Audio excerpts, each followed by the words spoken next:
The rain hadn't stopped for 3 days. It pounded the old wooden roof of the house on Elm Street, Portland, Oregon, a relentless drumming that gnawed at Karen Walsh's nerves. At 42, she was bone-tired, her hands chapped from hours of packing boxes in the damp chill of the basement. The air down here reeked of mildew and old glue, the kind that clung to everything in these pre-war houses. She shoved a cardboard box labeled Tom's Tools against the wall, her breath puffing in the 50-degree cold. 8 years after Lily vanished, this her house, once felt like a tomb. Karen straightened, wiping sweat from her brow despite the chill. Her sneakers squeaked on the concrete floor as she dragged a heavy oak cabinet, a relic from Tom's carpentry days. She'd sell it tomorrow, along with the house. After the divorce, she couldn't afford the mortgage on her nurse's salary, not with 12-hour shifts at Providence Hospital, barely covering rent for her new apartment. The cabinet scraped against the floor, then stopped abruptly, stuck on something. She cursed under her breath and knelt, peering under it. A loose floorboard, warped from years of Portland's soggy weather, jutted up an inch. "Great," she muttered, grabbing a crowbar from a nearby toolbox. The iron bit into the wood with a splintering crunch. She pried the board free, expecting damp earth or maybe a rat's nest. Instead, the crowbar clanged against metal. A hidden compartment, about 3 feet square, gaped open beneath the floor. Dust swirled in the beam of her flashlight, revealing a rusty steel box nestled inside. Her heart thudded, a sickly rhythm. This wasn't right. Tom had never mentioned a safe down here. She dragged the box out, its weight surprising her. The lid creaked ominously as she forced it open, hinges screaming from disuse. Inside, dozens of VHS tapes stared back at her, each one labeled in neat, black Sharpie. Lily's Room, Volume 1, Lily's Room, Volume 2, up to Volume 47. Karen's breath caught, her fingers trembling as she traced the name, Lily. Her daughter, gone since that October night in 1984, when Karen came home from a double shift to find an empty bed and an open window. Lily, her bright-eyed 6-year-old, would be 13 now if she was alive. "No," Karen whispered, her voice cracking. "This can't be." She grabbed Volume 1, the date scrawled beneath the title, the 15th of October 1985. A year after Lily disappeared, her hand shook so badly she nearly dropped the tape. The basement's single bulb flickered, casting jagged shadows across the concrete walls. Somewhere above, the house groaned under the weight of the storm. Karen stumbled to the old television in the corner, a boxy Zenith Tom had rigged to a VCR for his work videos. Her fingers fumbled with the tape, the plastic casing slick with sweat. The VCR whirred, swallowing the cassette with a mechanical clunk. Static hissed on the screen, then cleared. A room appeared, pink walls, fairy lights strung along the ceiling, a child's bed draped in a glittery princess comforter. Karen's stomach twisted. She'd never seen this room before, not in their house, not anywhere. A small figure sat on the bed, blonde hair tied in pigtails. Lily. Older, maybe 7, but unmistakable those wide blue eyes, that gap-toothed smile. She wore a sparkly dress, too grown-up for a kid, and clutched a purple owl plush toy Karen had sewn for her 4th birthday. Karen's knees buckled. She gripped the television stand, nails digging into the wood. "Sing for Daddy, Princess," a voice said from behind the camera. Tom's voice, low and coaxing. Karen's blood froze. Lily giggled, nervous, and began to sing, her voice soft but clear. "Twinkle, twinkle, little star." The same lullaby Karen used to sing every night. Tears burned Karen's eyes. She reached for the screen, as if she could pull her daughter through the glass. "Tom," she choked out. "What did you do?" The video shifted. Tom's hand appeared, adjusting the camera. "Louder, baby girl. The world's gotta hear you." Lily's smile faltered, her eyes darting to something off-screen. The tape cut to black. Karen's scream tore through the basement, raw and guttural. She yanked the tape out, clutching it to her chest. Lily was alive or had been, but where? When? And why was Tom her ex-husband, The man who'd wept at every search party filming her in some sick, secret room. Her mind raced, questions clawing at her. She grabbed another tape, volume 47, dated the 10th of June 1992. 3 months ago. Her hand shook as she jammed it into the VCR. The screen flickered. The same pink room, but Lily was older now, maybe 13, her face thinner, her eyes hollow. She sat cross-legged on the bed, humming the lullaby. The camera zoomed in, lingering on her face. "Good girl," Tom's voice purred. "You're Daddy's star." Karen gagged, bile rising in her throat. She hit the eject button, the VCR spitting out the tape with a whine. A loud thud echoed from upstairs. The front door. Karen froze, her pulse hammering in her ears. The rain muffled everything, but she heard it again, heavy footsteps creaking across the hardwood floor. She'd locked the door, hadn't she? Her eyes darted to the basement stairs, the only way out. The crowbar lay by the safe, its iron glinting in the dim light. She grabbed it, gripping it so tightly her knuckles whitened. "Karen?" A man's voice called, unfamiliar, rough. "You down there?" Saw the lights on. The footsteps stopped at the top of the stairs. A shadow stretched across the wall, long and distorted. Karen's breath hitched. She backed against the television, the crowbar raised. The zenith screen glowed faintly, Lily's frozen image staring back at her. "Who's there?" She shouted, her voice trembling but fierce. "I've got a weapon." The shadow shifted, and a figure stepped into view. A man, tall, maybe 6 feet, wearing a rain-soaked jacket. His face was half hidden in the gloom, but his eyes gleamed, cold and sharp. In his right hand, a hunting knife caught the light, its blade slick with rain. "Easy, Karen," he said, his voice low, almost amused. "You don't want to make this messy." He took a step down, the stair creaking under his weight. Karen's heart slammed against her ribs. She didn't know this man, but he knew her name, and he was here, in her house, with a knife. "Stay back," she yelled, swinging the crowbar. "I'm calling the cops." Her eyes flicked to the basement phone, a clunky rotary on the wall, 10 feet away. "Too far." The man chuckled, descending another step. "Cops won't help you now. You shouldn't have opened that box." The safe, the tapes. He knew about them. Karen's mind spun. Was he one of Tom's friends? Someone from his carpentry crew? Or something worse? She tightened her grip on the crowbar, her palms sweaty. The bulb flickered again, plunging the basement into near darkness for a split second. When it buzzed back on, the man was 3 steps closer, his knife raised. "Last chance," he growled. "Hand over the tapes, and maybe you walk out of here." Karen's eyes darted to the safe, the tapes spilling out like black beetles. Lily's face flashed in her mind, those hollow eyes, that forced smile. No way was she giving this creep anything. "Go to hell," she spat, and swung the crowbar with all her strength. It caught his arm, the iron crunching against bone. He roared, stumbling back, the knife clattering to the floor. Karen didn't wait.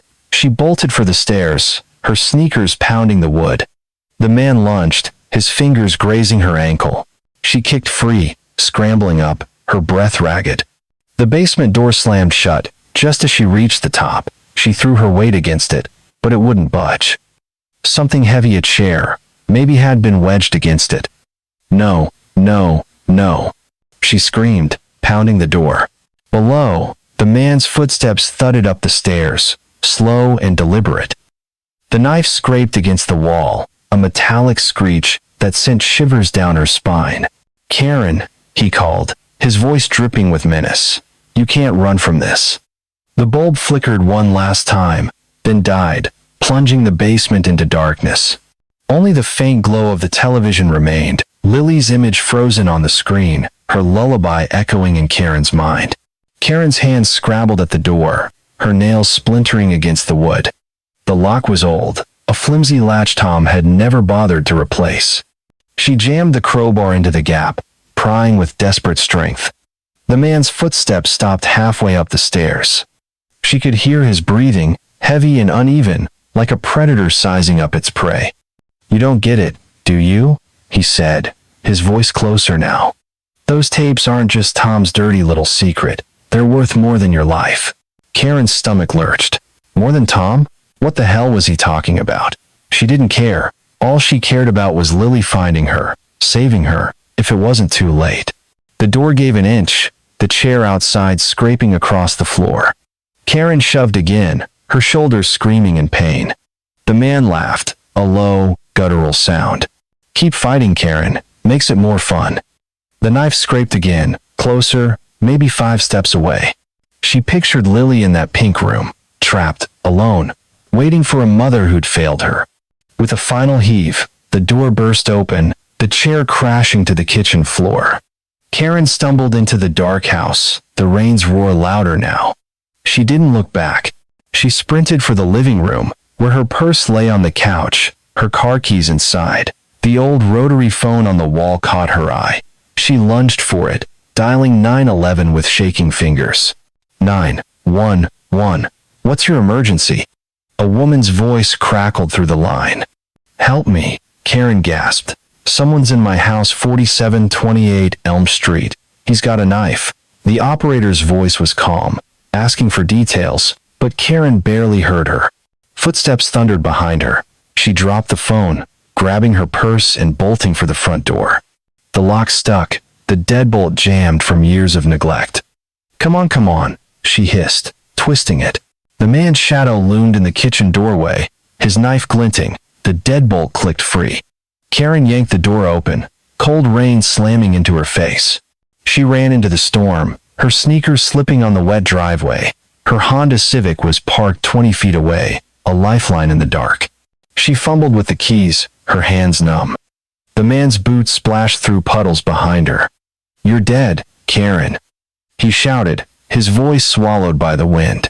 She dove into the car, slamming the door and locking it. The key turned in the ignition, the engine coughing to life. Through the rearview mirror, she saw him closer now, his face still hidden, the knife raised like a guillotine. Karen floored the gas, the Civic lurching forward.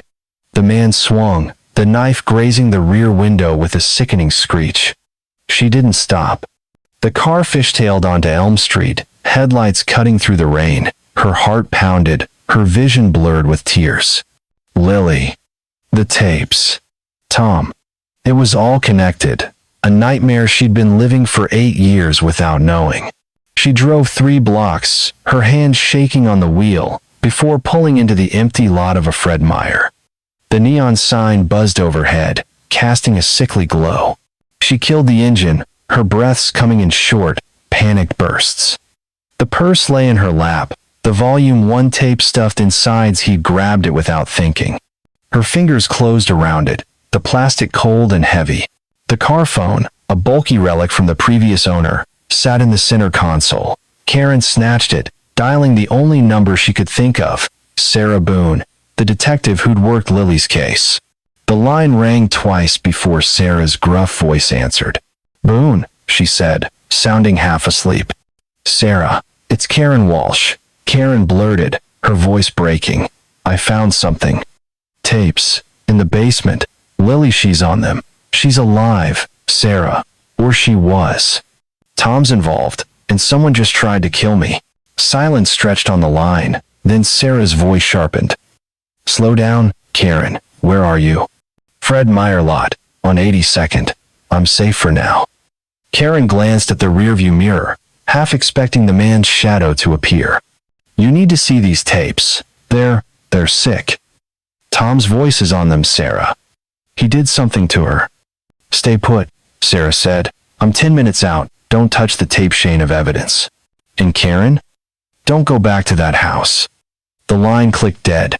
Karen leaned back, the tape heavy in her hands. She shouldn't look, shouldn't risk damaging evidence. But Lily's face, those hollow eyes burned in her mind. She popped the tape into the car's portable VCR, a clunky gift from Tom years ago.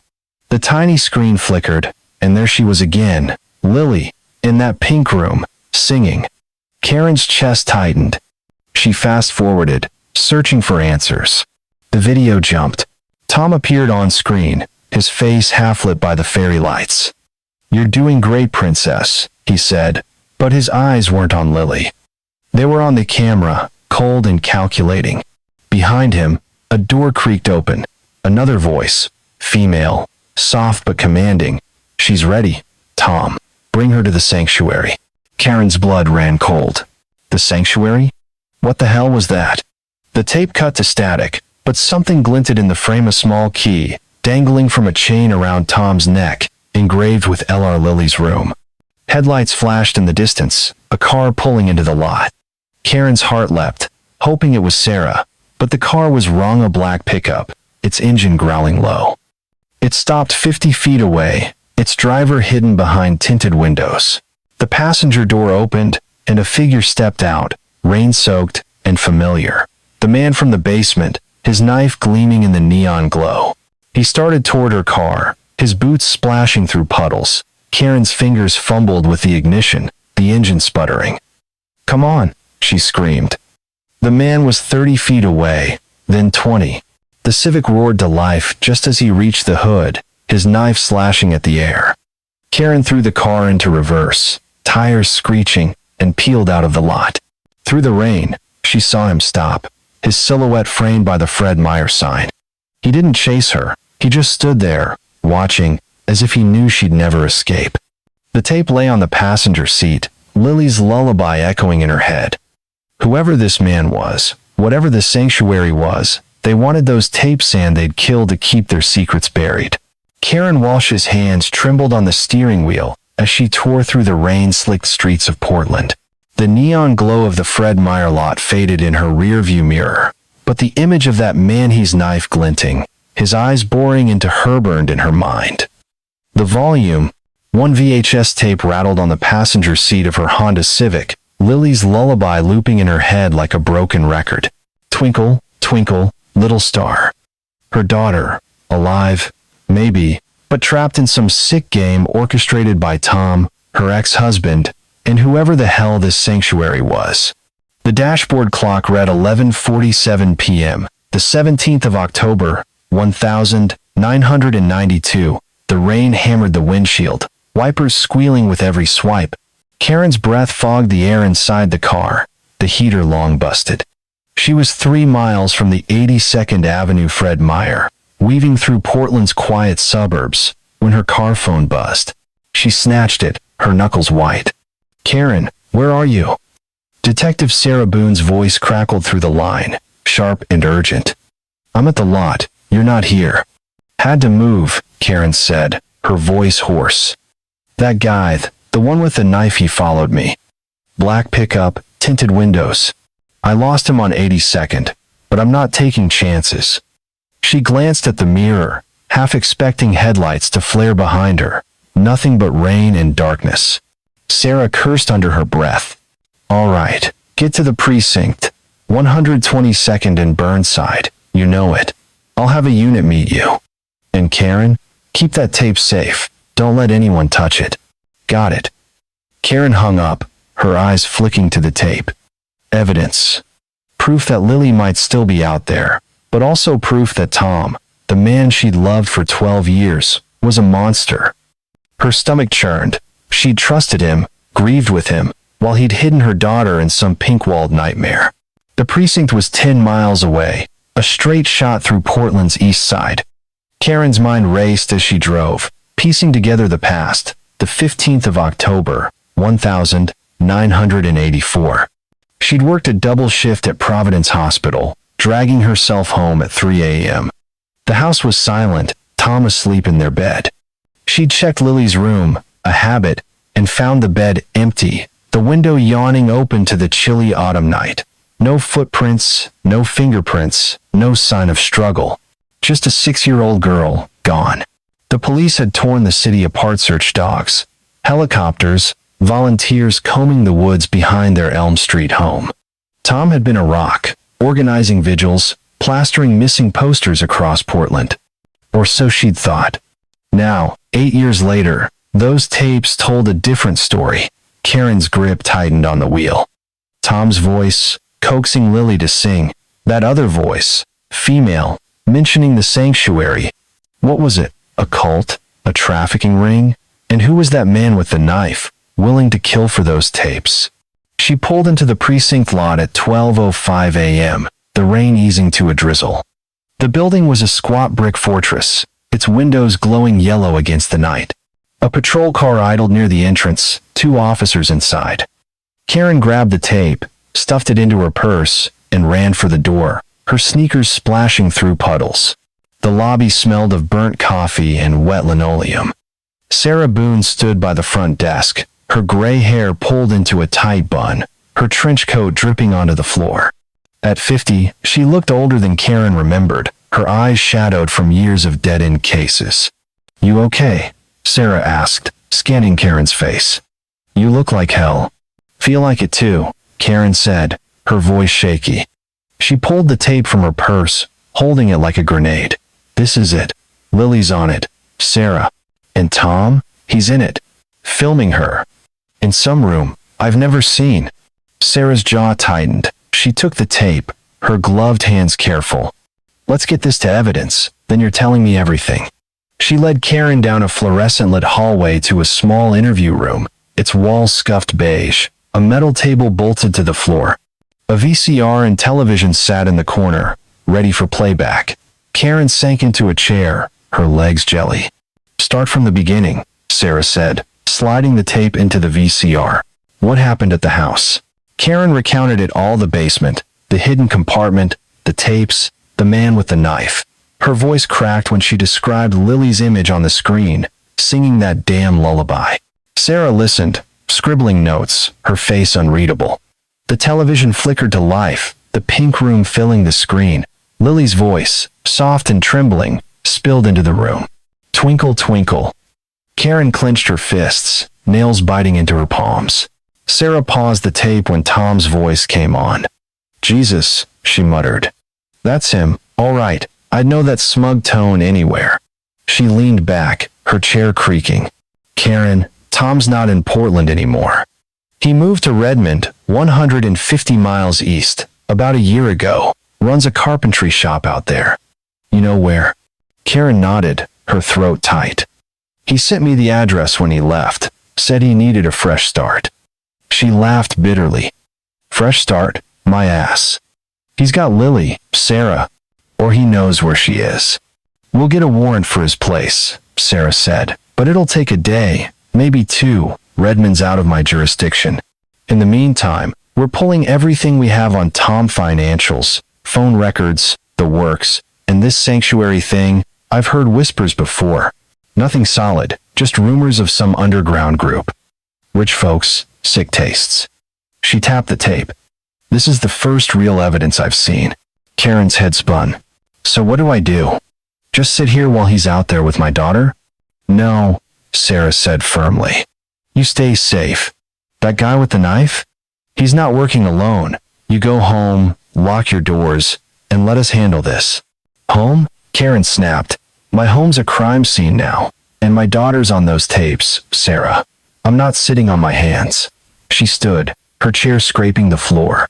"I'm going to Redmond. Tonight." Sarah's eyes narrowed. "That's a bad idea, Karen. You're a civilian, not a cop.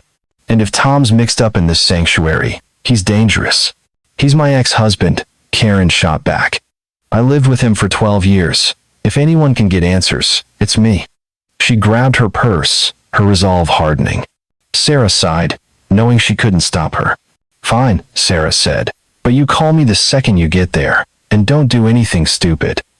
She handed Karen a card with her direct line. "I mean it." Karen nodded, already halfway out the door. The precinct's lights buzzed overhead as she strode to her car, the tapes weighed heavy in her mind. Redmond was a 3-hour drive, 150 miles through Oregon's dark highways. She'd need coffee, gas, and a hell of a lot of nerve.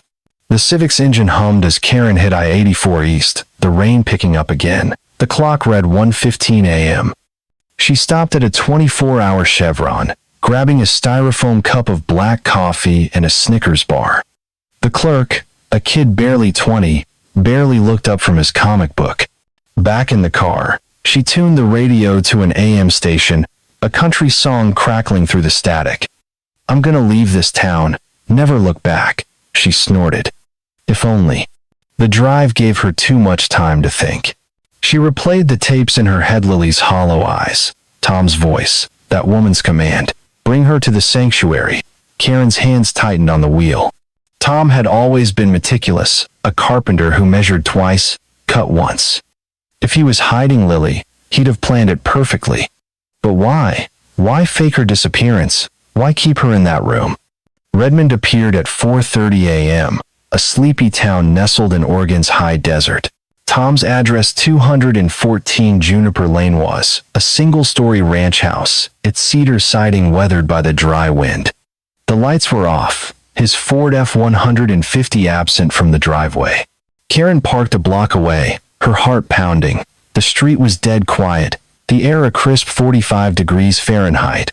She grabbed a flashlight and a tire iron from the trunk, just in case. The house loomed dark and silent. Karen crept to the front porch, her sneakers soft on the gravel. The mailbox was stuffed with junk Fred Meyer flyers, a power bill. She tested the door. Locked. A window to the left was cracked open an inch, the curtain fluttering. She wedged the tire iron under the sash, prying it up with a muffled groan. The window slid open, and she climbed inside, landing in a living room that smelled of sawdust and stale beer. Tom's furniture was sparsely sagging couch, a coffee table littered with Coors cans, a television on a milk crate. Karen's flashlight swept the room, landing on a framed photo. Her, Tom, and Lily, smiling at a Portland Rose Festival 9 years ago. Her throat tightened. She shoved the memory down and moved to the hallway, her beam catching a door with a heavy padlock. The basement. A faint smell hit her sharp, like bleach, seeping from the crack under the door. Her stomach twisted. She jimmied the tire iron into the padlock, leveraging until it snapped with a metallic pop. The door creaked open, revealing wooden stairs descending into blackness. Karen's flashlight trembled as she stepped down, the air growing colder, heavier. At the bottom, she found a workbench, tools hung in neat rows, and a bare bulb dangling from the ceiling. She pulled the chain, and light flooded the room.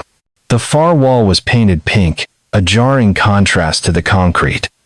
A child's bed sat against it, draped in a glittery princess comforter, just like the one in the tapes. Karen's breath caught. This was at Lily's room, or a copy of it. On the bed lay a purple owl plush toy, identical to the one Lily held in the video. Karen picked it up, her fingers brushing something hard inside. She tore the seam, and a small key fell out, engraved with LR, Lily's room. A noise footsteps came from outside. Karen froze, clicking off the flashlight. The front door creaked, followed by a woman's voice, soft and quavery. "Tom, you home?" Karen crept upstairs, tire iron raised, and peeked into the living room. An old woman stood by the door, her white hair glowing in the moonlight. She wore a quilted jacket, her hands clutching a Polaroid photo. "Who's there?" Karen called, stepping out. The woman yelped, dropping the photo. It fluttered to the floor, showing a blurry figure in Tom's backyard, a girl, maybe 13, with blonde hair. "Lily. I'm Evelyn Pike," the woman stammered, her eyes wide. "I live next door. Saw your car. Thought you were Tom." She glanced at the photo. I took that last month. Thought it was his niece, but now I'm not sure." Karen's heart raced. "That's my daughter, Lily. She's been missing 8 years." She grabbed the photo, her hands shaking. "You've seen her here?" Evelyn nodded, her voice barely a whisper. "Not often, but sometimes, at night. Tom gets visitors men, mostly in fancy cars. And I heard crying once, from down there." She pointed to the basement. "I didn't want to say anything. Tom's always been so nice, but..." "Nice?" Karen snapped. "He's a liar." She stuffed the photo in her pocket. "Call the police, Evelyn. Tell them to get here now." Evelyn hesitated, then nodded and shuffled out. Karen returned to the basement, her flashlight sweeping the pink wall. Something was off. The paint was too fresh, the edges too clean. She tapped it, hearing a hollow thud. A false wall. She wedged the tire iron into a seam, prying until a panel popped loose, revealing a small cubby. Inside was a leather-bound notebook, its pages filled with addresses Portland, Redmond, even Seattle, each marked with Sanctuary Meeting, 3rd Friday. Tucked between the pages was a silver locket, one Karen had given Lily for her 5th birthday. She opened it, and her breath caught. A speck of dried blood stained the inside. Her car phone rang upstairs, shrill in the silence. Karen ran to answer, her pulse hammering. "Sarah?" "It's me," Sarah said. "We found another tape in your basement. It's bad, Karen. Not just Lily, there's another girl, maybe 10, in the same room. We're cross-referencing missing kids now. Where are you?" "Tom's place," Karen said, her voice low. "I found the room, Sarah. It's here, and a notebook addresses, something about a sanctuary, and Lily's locket. It's got blood on it." "Blood?" Sarah's voice sharpened. "Karen, get out of there. Now. If Tom's part of this, he's not working alone. I'm sending Redmond PD, but you need to." A shadow moved behind her. Karen spun, the tire iron raised, but it was too late. A man stood in the basement doorway, his face hidden in shadow, a crowbar in his hand. Not the man from before, this one was broader, his posture eerily calm. "You're digging too deep, Karen," he said, his voice smooth, almost polite. He stepped forward, the bulb's light catching his eyes cold, predatory. Karen backed against the pink wall, the locket clutched in one hand, the tire iron in the other. "Who are you?" she demanded, her voice trembling but defiant. "Where's my daughter?" He smiled, a slow, chilling curve. "Lily's where she belongs. And you?" He raised the crowbar, its iron glinting. "You're in my way." The bulb flickered, plunging the basement into darkness. Karen's scream was cut short as the crowbar swung, the air whistling with its weight. Karen Walsh's scream caught in her throat as the crowbar sliced through the air, missing her head by inches. The iron crashed into the pink-painted wall behind her, splintering drywall in a cloud of dust. The basement of Tom's house in Redmond, Oregon, was a black void, the bulb overhead dead, but Karen's instincts kicked in. She dove to the floor, clutching Lily's blood-stained locket, her tire iron skittering across the concrete. The man's silhouette loomed above, his crowbar raised for another swing. "Stupid move, Karen," he growled, his voice smooth, but laced with venom. "You should have stayed in Portland." His boots scraped closer, deliberate, like a hunter stalking prey.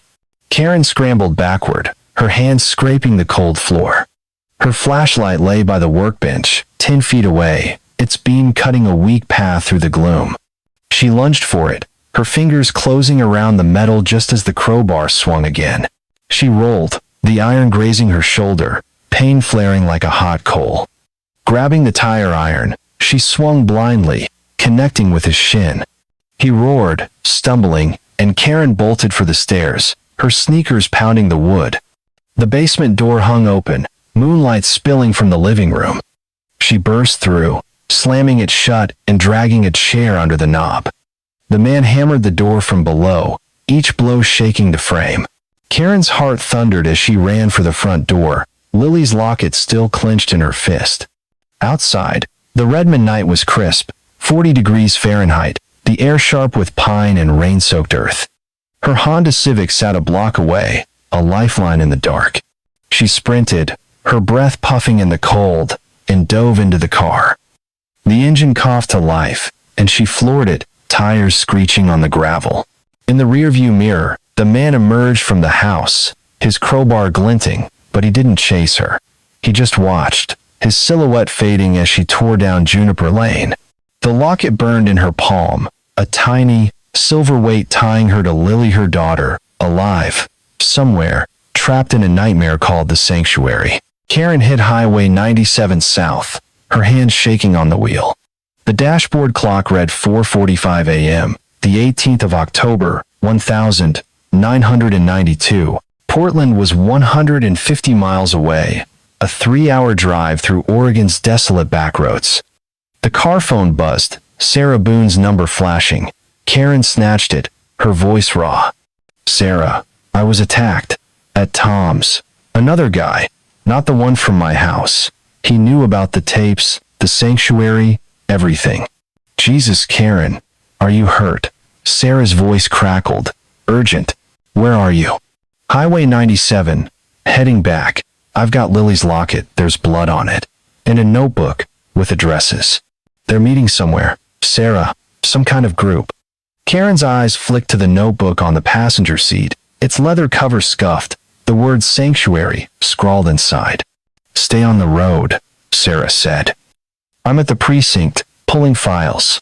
We found another tape in your basement. Lily's not alone. There's a second girl, maybe 10, same pink room. We're running her face through missing persons. And Karen? The sanctuary's real. Old case files mention IT network, high rollers, sick bastards trading kids like baseball cards. No hard evidence till now. Karen's stomach lurched. Tom's one of them, isn't he? Looks like it, Sarah said grimly. We're digging into his financials.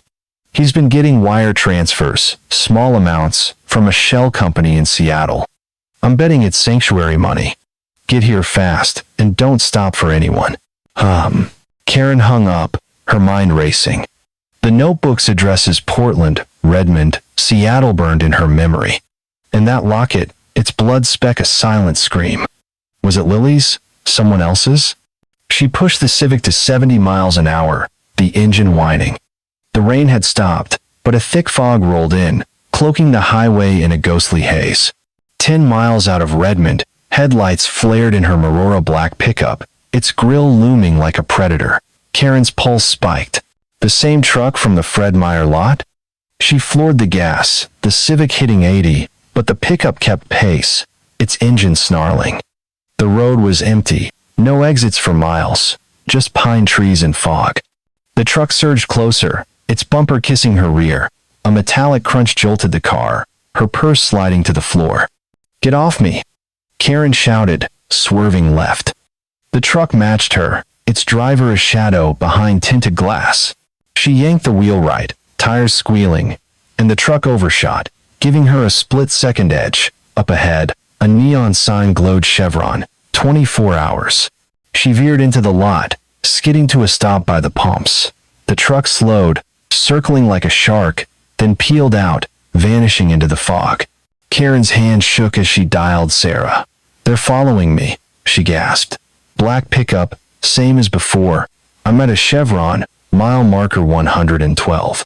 Lock the doors, Sarah said. I'm sending a state trooper. 5 minutes, tops. You see that truck again, you drive, you hear me? The line crackled, then died. Karen locked the doors, her breath fogging the windows. The gas station was deserted, the clerk inside half asleep over a magazine. She grabbed the notebook, flipping through it.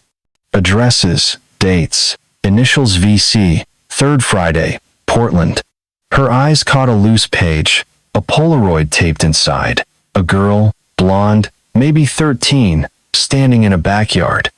Lily. The same blurry figure from Evelyn's photo. A tap on the window made her jump. A man stood outside, mid-30s, lean, with rain-damp hair and a denim jacket. He held up a wallet, his smile disarming. Hey, lady, you dropped this by the pump. Karen's purse was on the floor, its contents spilled. She hadn't left the car. Back off, she yelled, brandishing the tire iron. The man raised his hands, stepping back. Whoa, easy. Just trying to help. He tossed the wallet onto the hood and walked away, hands in his pockets. Karen's heart pounded. She grabbed the wallet, checking either ID, cash, and a folded note that wasn't hers. Stop digging, or Lily pays. Her blood ran cold. The man was gone, no trace in the fog. The state trooper arrived 4 minutes later, a burly guy named Officer Grant. He took her statement, his flashlight sweeping the lot. No sign of that truck, he said, scribbling in his notepad. You sure about the note? Karen handed it over, her hands trembling. It wasn't in my wallet before. That guy, he's with them. Grant nodded, skeptical but professional. I'll escort you to Portland. Stick close. Karen followed his cruiser, the notebook and locket heavy in her lap. The sanctuary wasn't just Tom. It was bigger, a web of predators closing in. Portland's precinct buzzed with early morning chaos when Karen arrived at 6:30 a.m. The rain had returned, a steady drizzle soaking her as she ran inside. Sarah met her in the lobby, her trench coat swapped for a wrinkled blazer. "You look like you've been through a war," Sarah said, leading her to the same interview room. The volume. One tape sat on the table, bagged as evidence, but a new tape waited beside it, labeled Lily's Room, Volume 48. "We pulled this from your basement last night," Sarah said, sliding it into the VCR. "Brace yourself." The screen flickered, showing the pink room. Lily sat on the bed, 13 now, her face pale, eyes distant. A second girl, younger, maybe 10, sat beside her, her dark hair braided. Both wore sparkly dresses, their hands clasped tightly. Tom's voice came from behind the camera. "Smile, girls, you're stars tonight." The younger girl whimpered, and Lily squeezed her hand, whispering, "It's okay, Emily." Karen's heart stopped. "Emily," she whispered. "Who's Emily?" "We're running her face," Sarah said. "Missing persons, 1,990, Emily Carter, age 8, from Salem." Same-o as Lily vanished from her bedroom, window open, no trace. If she's on this tape, she's 10 now. And Karen, there's more. The camera pans at the end shows a group of men, faces blurred, watching. They're not just filming, they're performing. "Ty." Karen gagged, her hand flying to her mouth. "Performing, you mean?" "Yeah," Sarah cut in, her voice hard. "The Sanctuary's not just a club, it's a business. They make these tapes, sell them to sick bastards with deep pockets. We found bank records in Tom's name deposits, $5,000 a pop, from a front called Voss Enterprises. We're tracing it now." Karen's mind reeled. Voss. The notebook had initials, VC. "Who's that?" "Working on it," Sarah said. "Could be a person, a code, anything. But this is big, Karen. Federal big. I've got the FBI on standby, but we need more locations, names, proof." A knock interrupted them. An officer handed Sarah a file. "Got a hit on one of the addresses from that notebook," he said. "Abandoned house, 4,520 Neeglees in Portland. Locals call it the ghost house. Been empty since '89, but neighbors report lights at night." Sarah's eyes sharpened. "That's our next move. Karen, you're staying here. It's too dangerous." "And? No way," Karen snapped, standing. "That's my daughter out there. I'm coming." Sarah sighed, knowing she'd lose this fight. "Fine, but you stay behind me, and you do what I say. Deal?" "Deal," Karen said, her voice steel. She grabbed the notebook, the locket tucked in her pocket. The ghost house was 5 miles away, a 15-minute drive through Portland's sleepy streets. They took Sarah's unmarked sedan, the wipers slapping rhythmically. Karen's mind churned Lily, Emily, the Sanctuary, VC. The pieces were falling together, but the puzzle was still incomplete. The ghost house on N.E. Gleason was a crumbling Victorian, its paint peeled to gray bones, windows boarded with warped plywood. The yard was a jungle of weeds, the air thick with the stench of rot. It was 7:15 a.m., the sky a bruised purple. Sarah parked a block away, her service pistol drawn. 2 patrol cars flanked them, officers fanning out to secure the perimeter. Karen followed, her tire iron hidden under her jacket, the locket a cold weight against her chest. "Stay low," Sarah whispered, creeping toward the back door. The lock was rusted, the door ajar. Sarah pushed it open, the hinges screeching like a wounded animal. Inside, the house was a mausoleum, dust-caked furniture, cobwebs draping the walls. Karen's flashlight swept the foyer, catching a staircase that spiraled into darkness. "Basement," Sarah said, nodding to a door under the stairs. "That's where the action is." She tested the knob. Unlocked. The door creaked open, revealing stone steps descending into a black pit. A faint glow pulsed below, pink and unnatural, accompanied by a low hum, like a generator. Karen's skin prickled. "That's the light from the tapes," she whispered. "The fairy lights." Sarah nodded, her gun raised. "On me." They descended, the air growing colder, heavier, reeking of mildew and something sharper chemicals, maybe formaldehyde. The hum grew louder, the pink glow brighter. At the bottom, a steel door loomed, its surface scratched, as if clawed. Sarah tried the handle, locked. She motioned for an officer with a breaching tool. Before he could act, a muffled thud echoed from inside, followed by a voicemail, polished, commanding, "She's ready, bring the camera." Karen's blood froze. She knew that voice, though she couldn't place it. Sarah signaled for silence, but Karen's hand shot out, banging on the door. "Lily," she shouted, her voice raw. "It's Mom. I'm here." "Aye." The thudding stopped. Footsteps shuffled inside, hurried, panicked. Sarah grabbed Karen's arm. "Damn it, Karen, you'll get us killed." But it was too late. The door swung open, revealing a man in a tailored suit, 60, with silver hair and a smile that didn't reach his eyes. Karen recognized him, Vincent Cole, a Portland lawyer who'd offered condolences at Lily's vigil years ago. "Karen," Vincent said, his voice silk. "You're a long way from home." His hand rested on a revolver at his hip, casual but threatening. Behind him, the room glowed pink, fairy lights strung across the ceiling. A table held a camera, a tripod, and a stack of VHS tapes, but no Lily. No Emily. "Where's my daughter?" Karen demanded, stepping forward. Sarah's gun snapped up, aimed at Vincent's chest. "Easy, detective," Vincent said, unruffled. "You're out of your depth. The sanctuary's bigger than you know. Those tapes? Just a taste. Hand them over, Karen, and maybe you see Lily again." Karen's hand tightened on the locket. "You're lying," she spat. "You're one of them." Vincent's smile widened. "Them? Oh, Karen, we're everywhere. Cops, judges, neighbors." He glanced at Sarah. "Even detectives, sometimes." Sarah's face didn't flinch, but Karen's stomach dropped. Was he bluffing? Sarah's voice was ice. "Step aside, Cole. We're taking this place apart." End of 40. Vincent chuckled, but before he could reply, a sharp hiss filled the air. Smoke poured from vents in the walls, thick and acrid, stinging Karen's eyes. She coughed, her vision blurring. Vincent vanished into the haze, his laughter echoing. "You're too late, Karen," he called. "The sanctuary protects its own." Sarah grabbed Karen's arm, dragging her toward the stairs. "Move," she shouted, but the smoke was suffocating, a gray wall closing in. The officers stumbled, choking, their radios crackling with static. Karen's lungs burned, her legs heavy. She clutched the locket, Lily's name, a mantra in her mind. They reached the foyer, collapsing onto the porch as the smoke billowed out.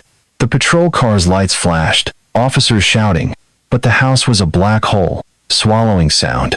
Karen coughed, her eyes streaming, and looked at Sarah. "He's getting away," she gasped.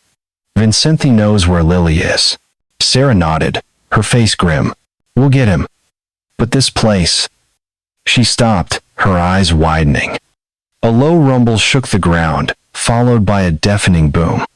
The ghost house erupted in a cloud of smoke and sparks, the basement collapsing in a fiery roar. Karen screamed, shielding her face as debris rained down. Through the haze, Vincent's voice floated, cold and mocking. "You can't stop the sanctuary, Karen. Not you. Not anyone." His silhouette flickered in the fog, then vanished, leaving only the crackle of flames and the weight of Lily's locket in Karen's hand. Karen Walsh coughed violently, her lungs burning from the acrid smoke that billowed from the wreckage of the ghost house on Annie Gleason. The Victorian's basement had collapsed in a fiery roar, flames licking the dawn sky as Portland's gray drizzle did little to douse them. She knelt on the wet grass, 50 feet from the inferno, clutching Lily's blood-stained locket. Detective Sarah Boone staggered beside her, blood trickling from a gash on her forehead, her service pistol still gripped tightly. The officers around them shouted into radios, their voices drowned by the crackle of burning wood. "Vincent's gone." Karen gasped, her eyes streaming from smoke and rage. "He knew I'd find that room. He blew it up to cover his tracks." Vincent Cole's mocking laughter still echoed in her ears, his silhouette vanishing into the fog like a specter. The sanctuary, whatever it was, shad tentacles deeper than she'd imagined. Sarah grabbed Karen's arm, pulling her to her feet. "We need to move," she said, her voice hoarse. "Fire department's on the way, but if Vincent's out there, he's not done with you." She shoved Karen toward her unmarked sedan, parked a block away. The patrol car's red and blue lights pulsed through the haze. Neighbors gathering behind hastily strung crime scene tape, their whispers a low hum. Karen's legs wobbled as she stumbled to the car, the locket and Tom's notebook heavy in her jacket pocket. The notebook's addresses, Portland, Redmond, Seattle, swirled in her mind, along with that name, Voss Enterprises. Sarah slid into the driver's seat, wincing as she touched her forehead. "You're hurt," Karen said, her nurse's instincts kicking in. "You need a hospital." "No time," Sarah snapped, starting the engine. "We've got a lead.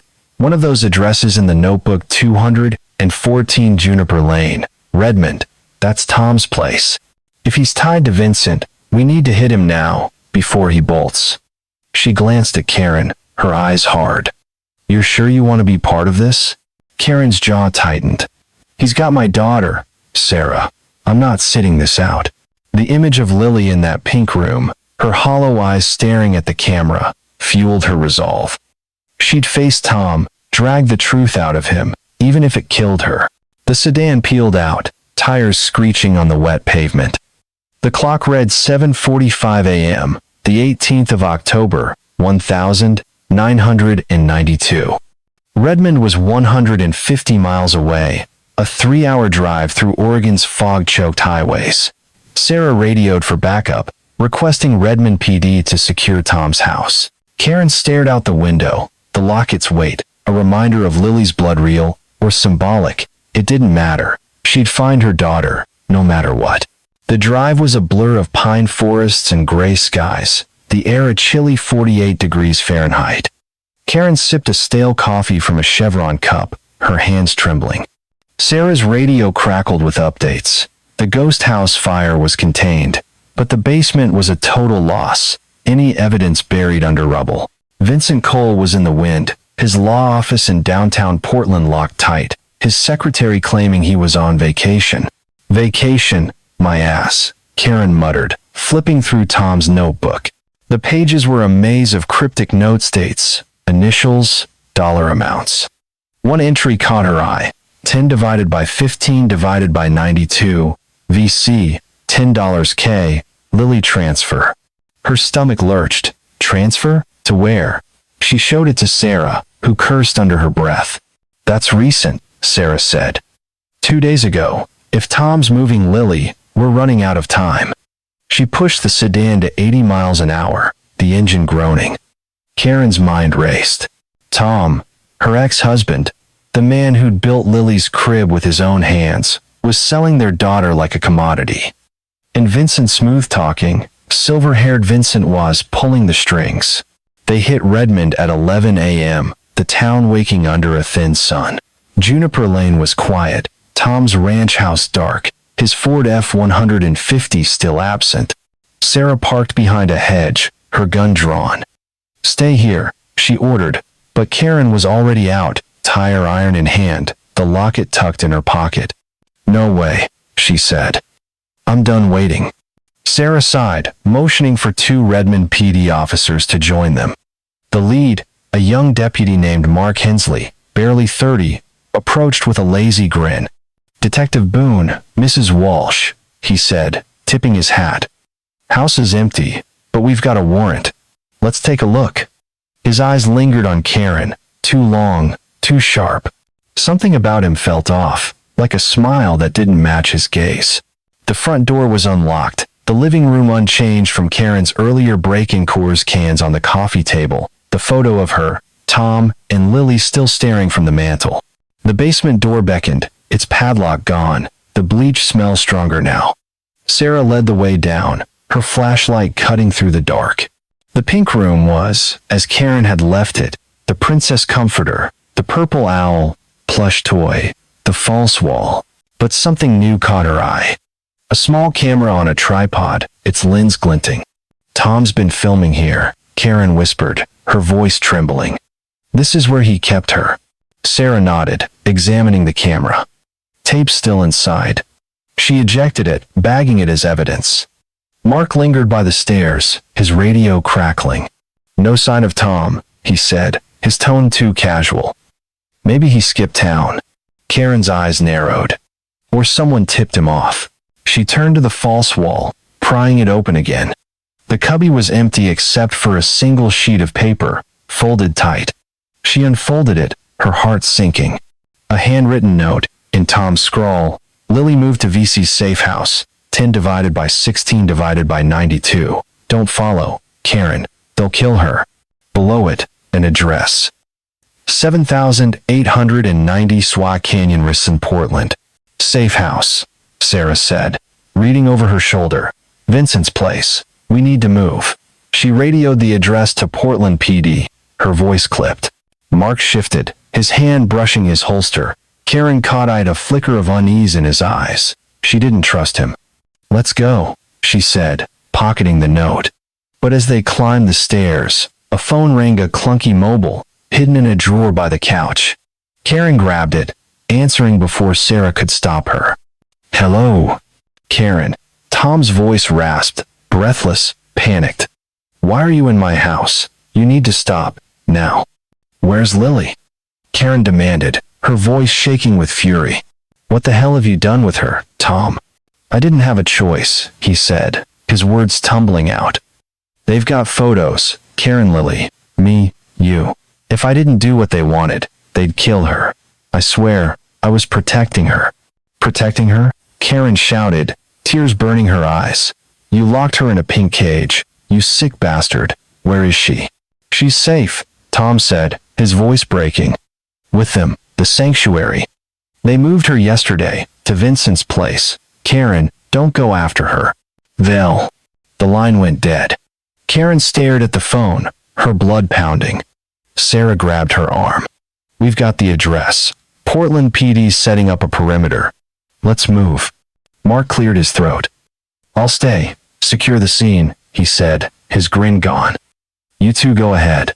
Sarah nodded, but Karen's gut screamed.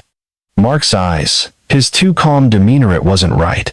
She followed Sarah to the sedan, the notebook, and locket heavy in her pockets. As they drove back to Portland, Karen's mind churned. Tom's words echoed. They'll kill her. Who were they? Vincent? The sanctuary? And why was Mark so eager to stay behind? The drive back was tense, the sedan's wipers slapping against the rain. Portland loomed at 2:30 p.m., the city gray and sodden. Sarah's radio crackled with updates.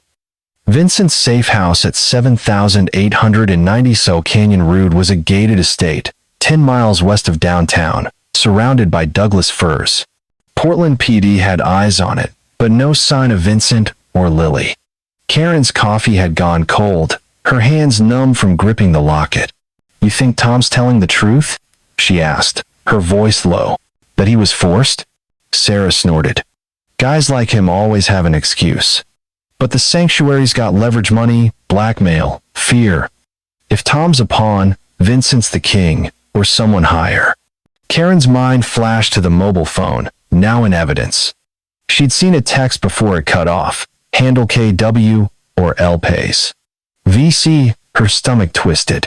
Vincent was targeting her, and Lily was the price. She glanced at Sarah. What about Mark? You trust him? Sarah's eyes flicked to her. Redmond PD's small. Mark's new, but his record's clean. Why? He's off, Karen said, too calm, like he's playing a part. She didn't mention the way his eyes lingered, the way his hand hovered near his gun. Sarah frowned, but said nothing, her focus on the road. The estate came into view at 3 p.m., a sprawling mansion behind iron gates, its windows dark. Portland PD had 2 cruisers parked discreetly 500 feet away. Officers crouched behind hedges. Sarah pulled over, briefing the team. No forced entry yet, she said. We need probable cause. Karen, you stay in the car. Like hell, Karen snapped, grabbing her tire iron.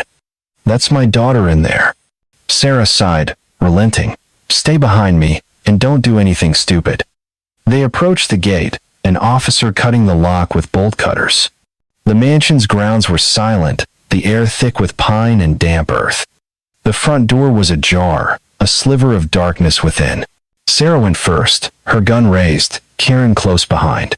The foyer was opulent marble floors, a chandelier glinting faintly. But the air was wrong, heavy with the scent of bleach and something sweeter, like decay.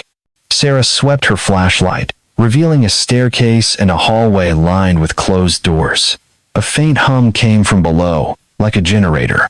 Basement, Sarah whispered, nodding to a door under the stairs. Before they could move, a figure stepped from the shadows. A man, 30, in a deputy's uniform, Mark Hensley. Karen's blood froze. "What the hell are you doing here?" she hissed. Mark's grin was gone, his eyes cold. "Securing the scene," he said, his hand on his holster. "You shouldn't be here, Mrs. Walsh." Sarah's gun snapped up. "Stand down, Hensley. How'd you get here before us?" Mark's hand twitched, but he didn't draw. "Got a tip," he said, his voice flat. "Thought I'd check it out." His eyes flicked to Karen, then to the basement door. "You don't want to go down there." Karen's rage boiled over. "You're one of them," she spat, stepping forward. "You're with the sanctuary." Mark's face didn't change, but his hand moved to his gun. Sarah lunged, tackling him to the floor. "Cuff him," she shouted to the officers. Mark fought, his elbow catching Sarah's jaw, but the officers pinned him, snapping on handcuffs. He laughed, a low, chilling sound. "You're too late," he said. "Lily's gone, and you're next." Sarah hauled him up, shoving him toward an officer. "Get him to the cruiser. We're searching this place." She turned to Karen, her face grim. "You ready?" Karen nodded, her tire iron tight in her grip. They descended the basement stairs, the hum growing louder, the bleach smell choking. At the bottom, a steel door loomed, its surface scratched, fairy lights pulsing pink through the cracks. Sarah tried the handle. Locked. She motioned for the breaching tool, but Karen's eyes caught something, a small camera on a shelf, its red light blinking. "They're watching us," Karen whispered, her skin crawling. Sarah nodded, smashing the camera with her flashlight. The door's lock gave under the breaching tool, swinging open to reveal a pink room, identical to the one in the tapes. A child's bed, princess comforter, fairy lights, but no Lily, no Emily. Just a table with a stack of VHS tapes and a note. "You're too slow, Karen, VC." Sarah bagged the note, her face pale. "They knew we were coming," she said. "Mark must have tipped them off." She radioed for a forensic team, but Karen's eyes were on the tapes. She grabbed one, Lily's Room, volume 49, and jammed it into a nearby VCR. The screen flickered, showing Lily and Emily, their faces drawn, sitting on the bed. A woman's voice, soft but commanding, came from behind the camera. "Smile, girls. The sanctuary's waiting." Karen's heart stopped. That voice, the same one from the volume 1 tape. Not Tom's, a woman's.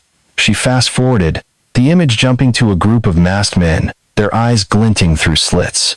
Lily sang, her voice trembling, while Emily clung to her. The camera panned to a figure in the shadows, a woman, blonde, 45, in a tailored suit. She smiled, her eyes cold as ice. "Who is she?" Karen whispered, her voice shaking. Sarah froze, staring at the screen. "That's Clara Voss," she said, her voice barely audible. "She's a psychologist, runs a clinic in Portland. I interviewed her years ago, about Lily's case. She said Tom was grieving normally." Karen's blood ran cold. Clara Voss. Voss Enterprises, VC. The pieces snapped together. "She's the sanctuary," Karen said, her voice steel. "She's got Lily." Before Sarah could respond, a metallic click echoed behind them. Karen spun, her tire iron raised, but it was Mark, free from his cuffs, a pistol in his hand. The officers upstairs were down, unconscious or worse. Mark's grin was back, twisted and cruel. "You're right, Karen," he said, leveling the gun. "Clara's the boss, and you're a loose end." Karen's heart pounded, her eyes darting to Sarah, who stood frozen, her gun lowered. Mark cocked the pistol, the sound sharp in the pink glow. Say goodbye, he said, his finger tightening on the trigger. A gunshot rang out, deafening in the confined space. Karen flinched, expecting pain, but it wasn't Mark's gun. He staggered, blood blooming on his shoulder, and collapsed. Behind him stood Jake Mercer, the journalist, his own pistol smoking, his face pale but resolute. "Karen, move!" Jake shouted, but the room was spinning, the pink lights blurring. Karen's knees buckled, the locket slipping from her fingers. As darkness closed in, she heard Jake's voice, distant and urgent. "They've got Lily, Karen. But it's not what you think." Karen Walsh's vision swam as the pink fairy lights pulsed in the basement of Vincent Cole's mansion, their glow blurring into a sickly haze. The gunshot's echo still rang in her ears. Deputy Mark Hensley's body slumped on the concrete, blood pooling beneath his shoulder. Jake Mercer, the journalist, stood over him, his pistol trembling in his hands, his face pale under the sweat-soaked brim of his denim cap. Detective Sarah Boone snapped handcuffs on Mark, her jaw bruised from his earlier blow, her service weapon now trained on Jake. "Drop it, Mercer," Sarah barked, her voice cutting through the smoke-filled air. "Now." Jake lowered his gun, raising his hands. "Easy, Boone. I'm on your side." His eyes flicked to Karen, who clutched the blood-stained locket, her knees weak from the chaos. "Karen, you okay?" "No," Karen rasped, her throat raw from smoke and fear. "Where's Lily?" "You said it's not what I think." "What the hell does that mean?"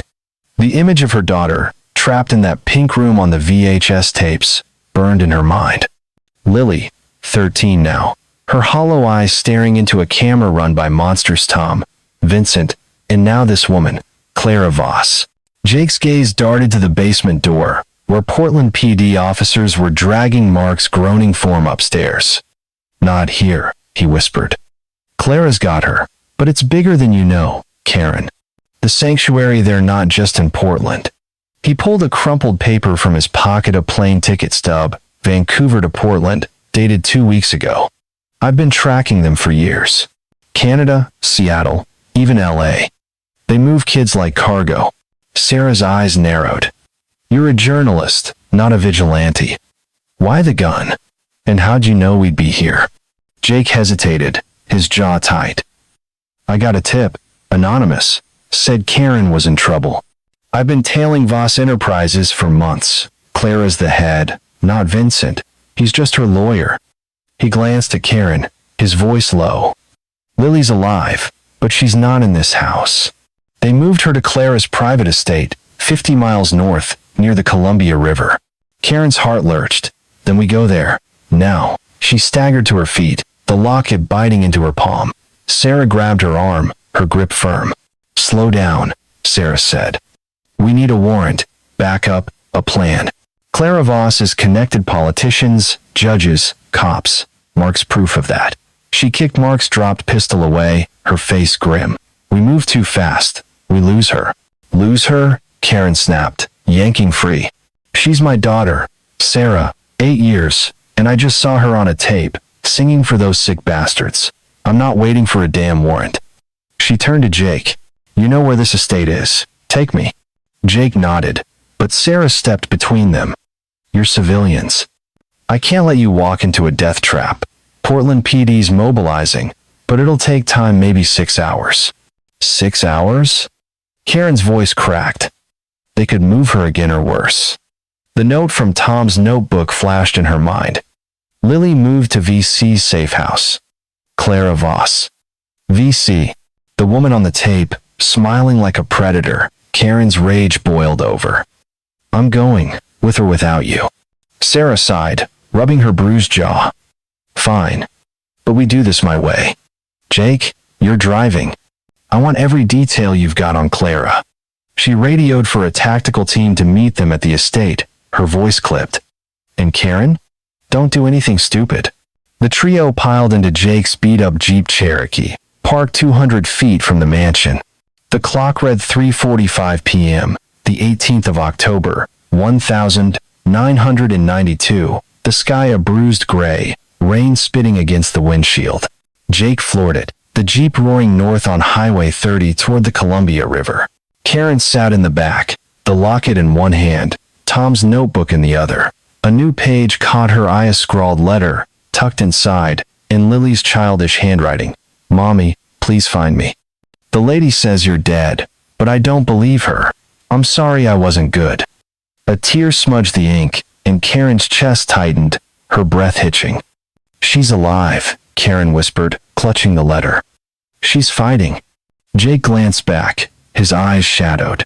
Clara's a psychologist, Karen. She breaks kids down, rebuilds them to obey.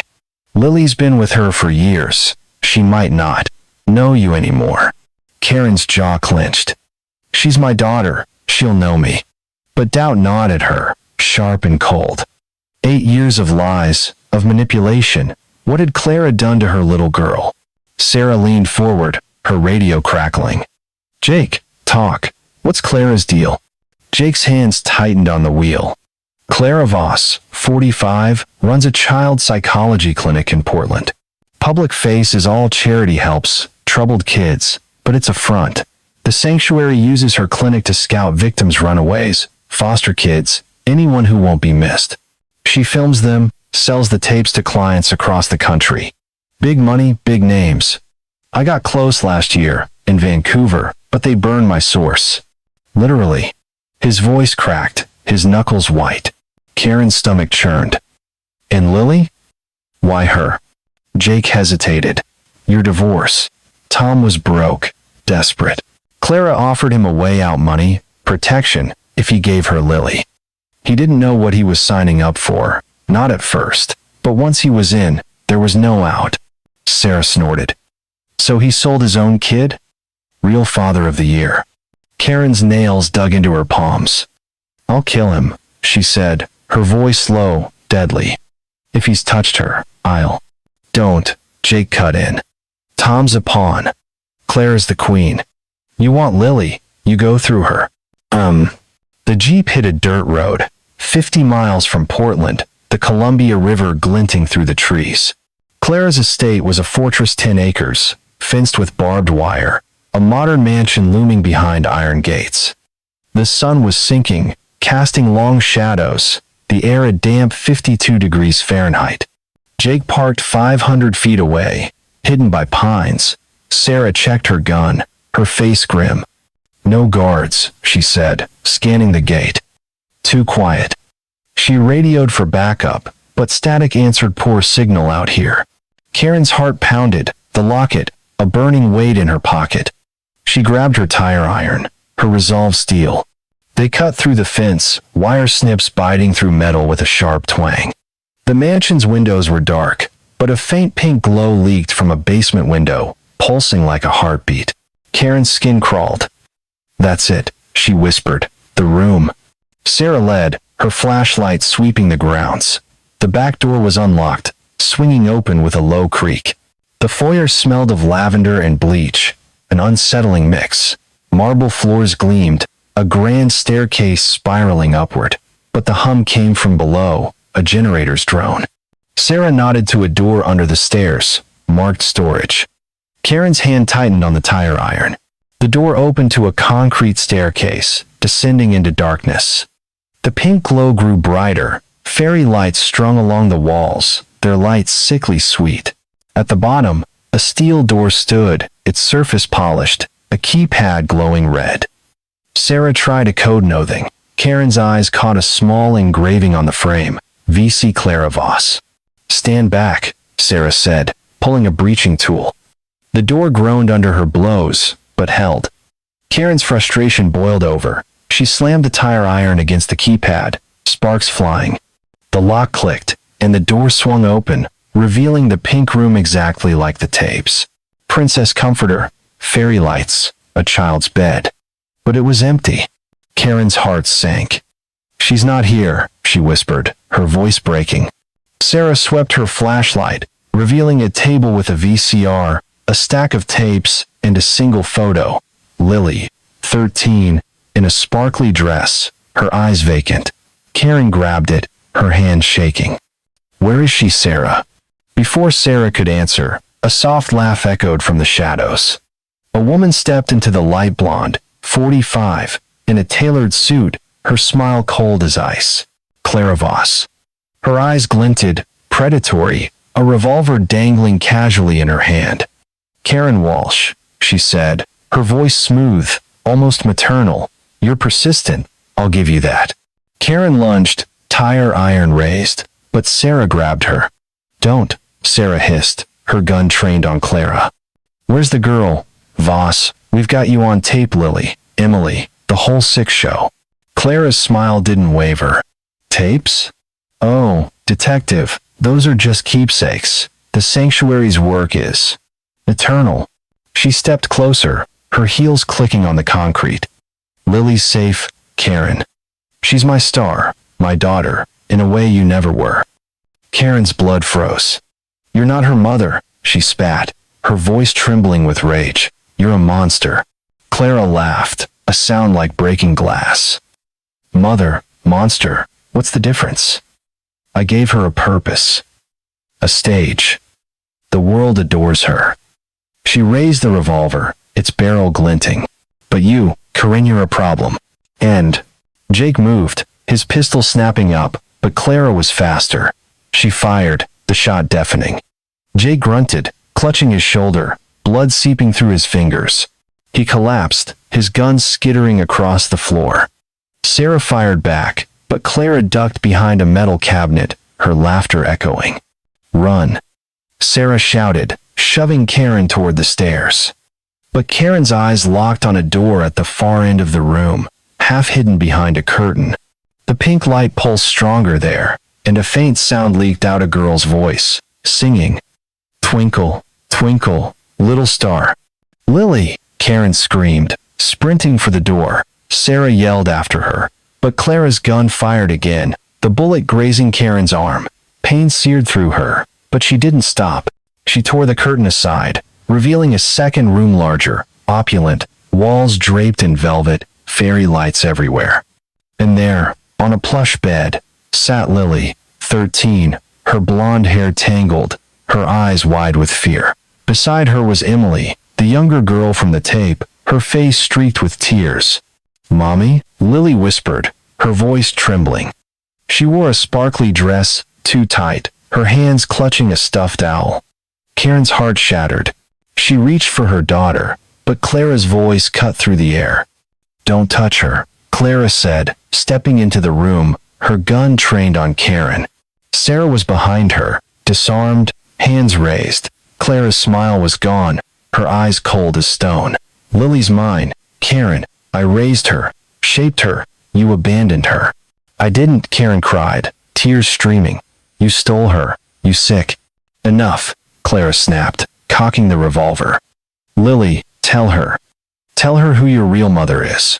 Lily's eyes darted between Karen and Clara, confusion twisting her face. She said you were dead, Lily whispered, her voice small. She said the world ended, that I had to stay with her, to save people. She clutched the owl tighter, her knuckles white. Karen dropped to her knees, her voice soft, desperate. Lily, sweetheart, it's me, your mom. Remember the lullaby? Twinkle, twinkle, little star.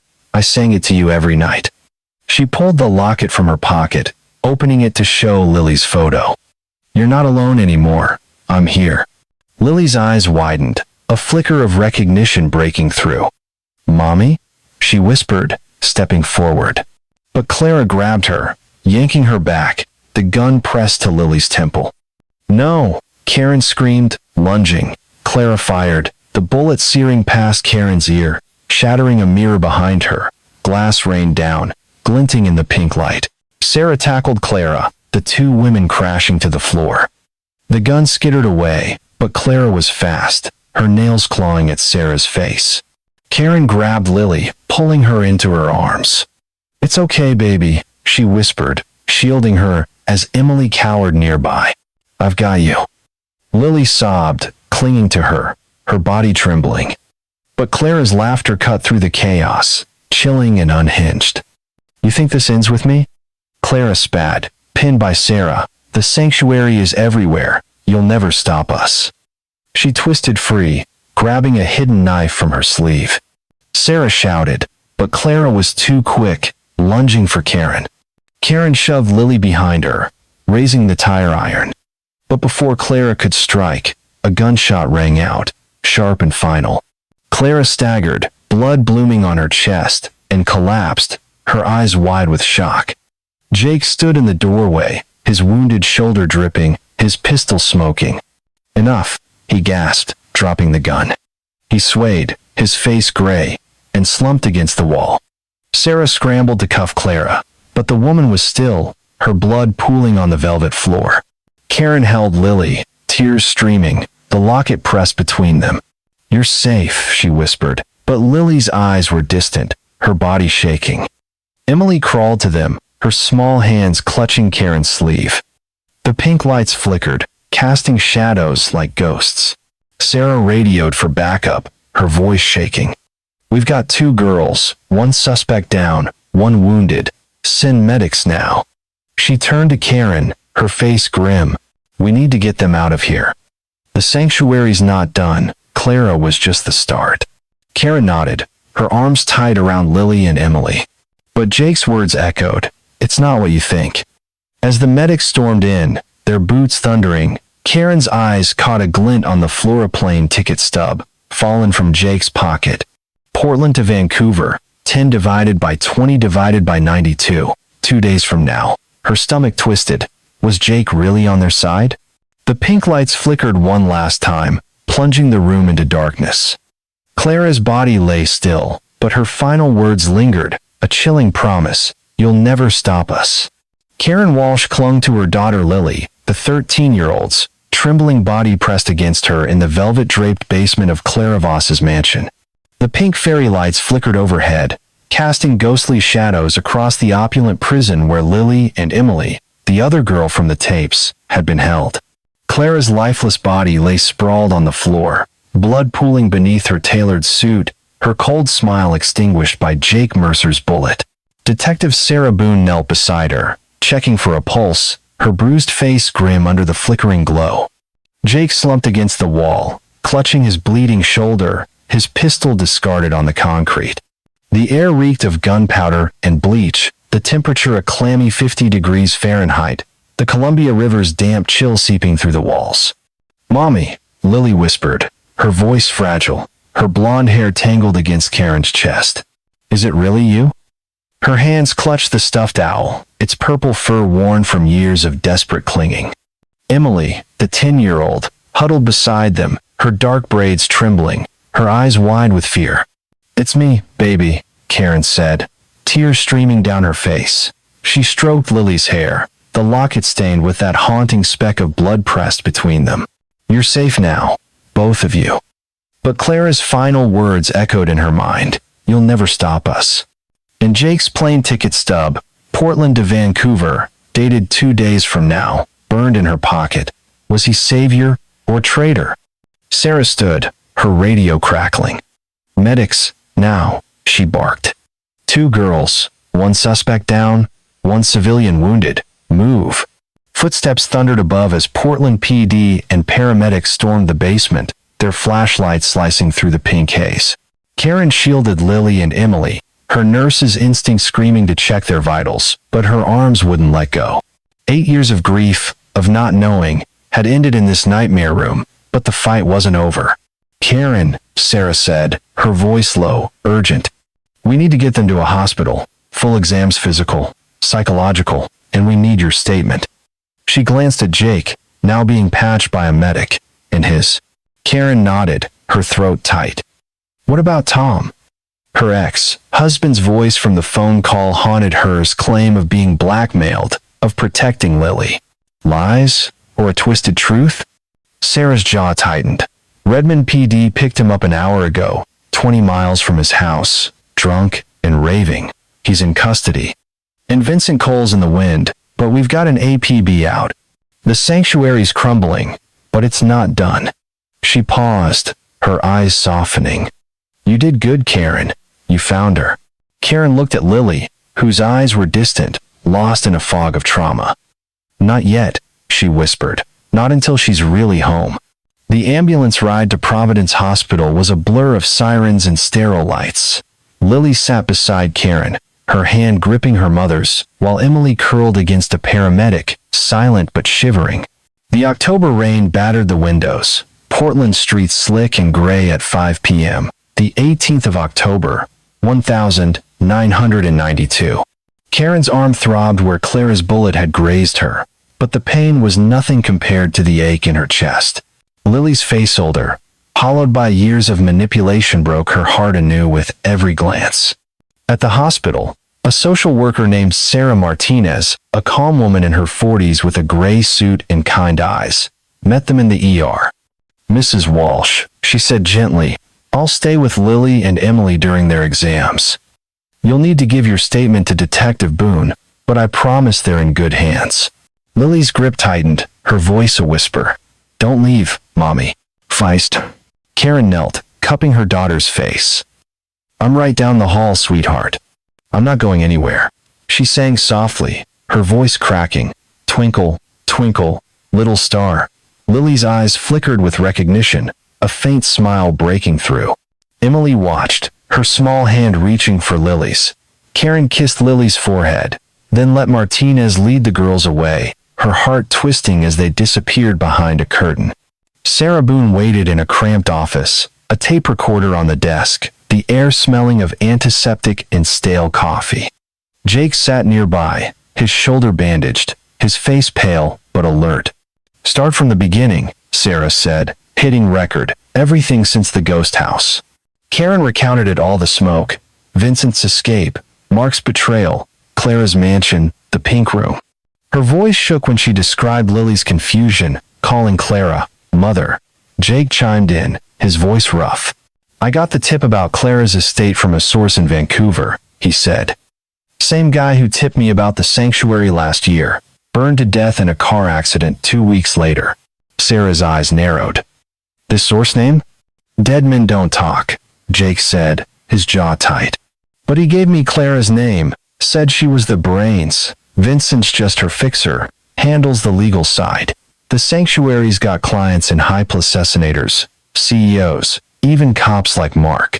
Karen's stomach churned. "And Tom?" "He said he was protecting Lily, that they had photos, blackmail." Sarah snorted. "He's singing that tune now, in lockup. Claims Clara forced him, threatened to kill Lily if he didn't comply. Says he built the pink room in your basement to keep her safe from the others. Bullshit, if you ask me."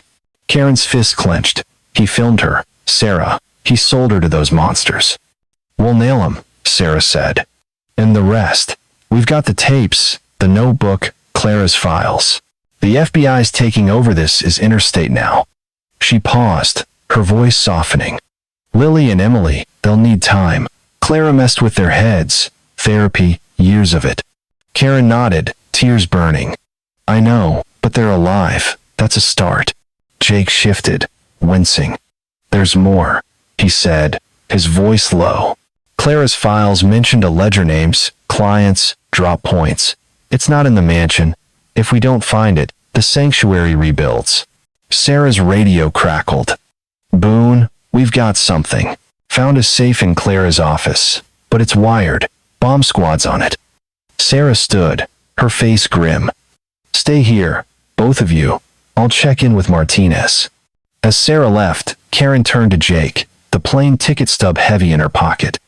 "Vancouver," she said, her voice sharp. "You're flying out in 2 days. Why?" Jake's eyes flickered, caught. "Research," he said too quick. "The sanctuary's got a hub there, I told you." "Bullshit," Karen snapped. "You've got secrets, Jake. If you're playing me." "I'm not," he cut in, his voice low, urgent. "I've been chasing these bastards for years, Karen. Lost everything, my job, my family. I'm not stopping till they're done." Karen wanted to believe him, but doubt knotted her. She stood, pacing the small office, the locket in her hand.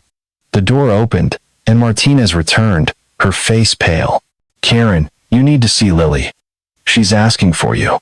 The hospital room was quiet, the fluorescent lights harsh against the white walls. Lily sat on the bed, her sparkly dress replaced with a hospital gown, her owl plush toy clutched tight.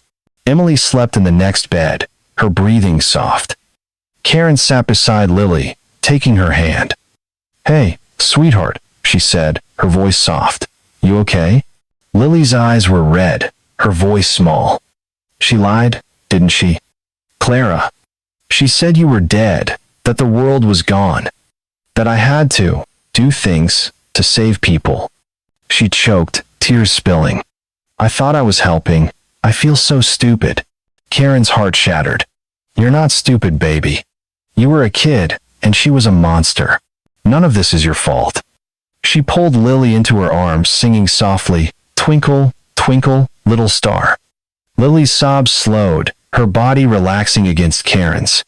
"I remember that," Lily whispered. "You sang it every night. I thought I dreamed it." She pulled back, her eyes searching. "Where's Daddy?" Karen's throat tightened. "He's with the police. He did bad things, Lily. He hurt you." Lily's face crumpled. "But he said he loved me, that we were rebuilding the world." She clutched the owl, her knuckles white. "Why did he lie?" Karen had no answer, only pain. "I don't know, sweetheart, but I'm here now, and we'll get through this, together." She looked at Emily, still sleeping, and vowed to protect them both. Martinez stepped in, holding a small notebook. "Lily gave this to me," she said quietly. She hid it under her mattress, said it was her secret story. Karen took it, her hands trembling. The pages were filled with Lily's handwriting drawings of stars, poems, pleas. One entry read, "I saw Mommy in a dream. She's coming. Don't believe the lady." Another, "They take us to a big house sometimes. Men watch us. I hate it." Karen's tears fell, smudging the ink. She was fighting, she whispered. All this time. She turned to Martinez. "What about Emily?" "Her parents are on their way," Martinez said. "She's traumatized, but physically okay. Like Lily, she'll need extensive therapy. Clara, she groomed them, made them think this was normal." Karen nodded, her resolve hardening. "What happens now?" "Statements, then protective custody," Martinez said. "We'll find a safe place for you and Lily, away from Portland. The sanctuary's still out there. Vincent, others. We're digging, but it's deep." The precinct was a hive of activity by 8 p.m., officers processing evidence from Clara's mansion. Karen sat with Lily in a quiet room, the girl curled against her, asleep, her owl plush toy tucked under her chin. Sarah returned, her face grim but triumphant. "We cracked the safe," she said. "Found the ledger names, dates, clients, dozens of them, across 5 states. The FBI's moving on it. Vincent's been spotted in Seattle, and Tom's talking. Says Clara recruited him in '84, after your fight started. Blackmailed him with photos of Lily." Karen's jaw clenched. "He chose this," she said. "He could have told me, fought back. Instead, he gave her my daughter." Sarah nodded, her eyes heavy. "He'll pay. They all will. But Corinthus Ledger, it's a gold mine. Senators, CEOs, even a judge. The sanctuary's bigger than we thought." Karen looked at Lily, her daughter's breathing soft, peaceful for the first time in years. "What about Jake?" she asked, the plane ticket stub burning in her pocket. Sarah's face darkened. "He's gone. Slipped out during the chaos. Left a note. Keep digging. I'll be in touch. We're tracking him. But he's a ghost." She paused. "That ticket stub, Vancouver's a sanctuary hub. He might be deeper in this than he let on." Karen's stomach twisted. Jake had saved her, saved Lily, but his secrets lingered like a shadow. She tucked the stub away, her mind racing. The sanctuary wasn't done, and neither was she. 2 weeks later, Karen and Lily settled in a small house in Astoria, 90 miles northwest of Portland, the Pacific Ocean's salt air, a balm after the city's claustrophobia. The house was modest, a 2-bedroom with creaky floors and a view of the sea, funded by a victim's assistance program. Lily started therapy, her sessions filled with tears and breakthroughs. She'd begun drawing again, stars and birds filling her sketchbook, a sign of healing. Emily was with her family in Salem, their weekly calls a lifeline for both girls. Karen unpacked the last box, a photo of her and Lily at the Portland Rose Festival, 1983, smiling under a canopy of blooms. She placed it on the mantel, her fingers lingering. The locket sat beside it, cleaned of blood, a reminder of what they'd survived. Tom faced life in prison, his trial pending. Vincent was still at large, the FBI chasing leads across the border. The sanctuary's ledger had sparked raids in 3 states, but Karen knew some monsters were still out there. That night, as rain tapped the windows, a postcard slipped through the mail slot, landing on the hardwood floor. No return address, just a Vancouver postmark. Karen's heart stopped as she picked it up. The message was simple, written in black ink. Sanctuary never dies. Her eyes flicked to the window, where a car's headlights flashed once, then vanished into the fog. She locked the door, checking the windows, her pulse racing. Lily slept upstairs, her sketchbook open to a drawing of a bird, free against a starry sky. Karen sat beside her, singing softly, "Twinkle, twinkle, little star." The song was a promise, a shield against the dark. But outside, the fog thickened, and the headlights lingered in her mind. The sanctuary was watching, waiting. Karen gripped the locket, her resolve unbreakable. She'd found Lily once. She'd do it again, no matter the cost.